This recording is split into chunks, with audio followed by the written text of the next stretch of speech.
Have you ever wondered why there are so many Muslims in Africa, almost 50% of the total population, to be precise, even though they were colonized by Christian Europe? Me too. That's why I made this video to investigate. And now I get it.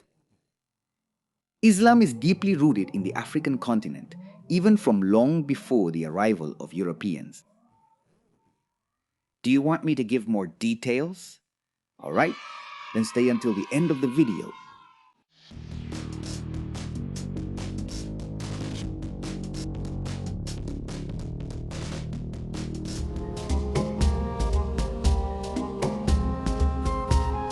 As you may know, Islam was born in the 7th century AD, founded by the famous Prophet Muhammad. Some of his followers, fleeing persecution in Mecca, crossed the Bab el-Mandeb Strait and took refuge in the Christian kingdom of Aksum, which is present-day Ethiopia. Antimo. Although this was the first arrival of Islam on the continent, the major expansion began in 639 when the Rashidun Caliphate started the conquest of Egypt at the expense of the Byzantine Empire. During the next 6 decades, the Muslim expansion completed the conquest of all of North Africa, which is precisely where the Muslim identity remained strongest throughout the continent. Thank you. And why was it so easy? Because the Byzantines, who controlled the region, were too busy with their struggles against the Sassanid Persians and didn't see the new threat coming from Arabia. Easy. Up to this point, we can consider this the first wave of expansion, giving way to a second, more peaceful wave through trade that took place between the 8th and 16th centuries. Islam began to spread through the Sahel and south of the Sahara in a fundamentally different way. The spread no longer happened through military means, but through merchants, traders, scholars, and missionaries who crossed the desert. Several states during the Middle Ages and the beginning of the modern age gradually converted to Islam. Yes, kid, they did exist. Africa didn't begin with the European partition. The reason for this conversion, Islam was the commercial language of many trade routes, such as the Sahara, the Red Sea, and the Indian Ocean. Converting helped with trading, forming alliances, and integrating into international networks. The nuance is that not the entire population was always Islamized. It was very common for the elites to do so, while the people kept their traditional religions. Among them, some still remain to this day.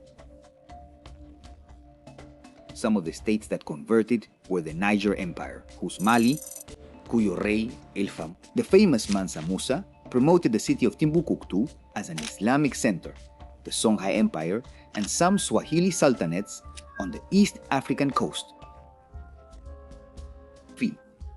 The third wave occurred between the 18th and 19th centuries, which, rather than an expansion, was a purification and recovery of Islam as a tool to unify societies in the face of the growing European threat. Most of the resistance was mainly concentrated in the north of the continent against French and Italian colonialism, and it was led and organized by Sufi Muslim brotherhoods. In West Africa, one notable leader was Omar Tal, who founded the Tukulor Empire to fight against the French colonialists. Without much success, as you can imagine. And with these states, Europeans converted Christians on the continent. Something that needs to be clear is that in the 19th century, which was when the partition of Africa happened, Europeans did not prioritize promoting Christianity. Why? Because the new god was no longer Yahweh, but money.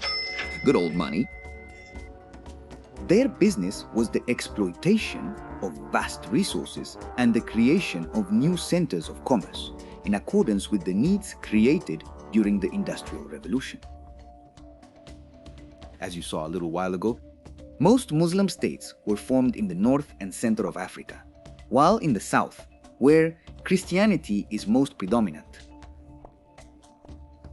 conversion was easier and happened more through missionaries rather than by force.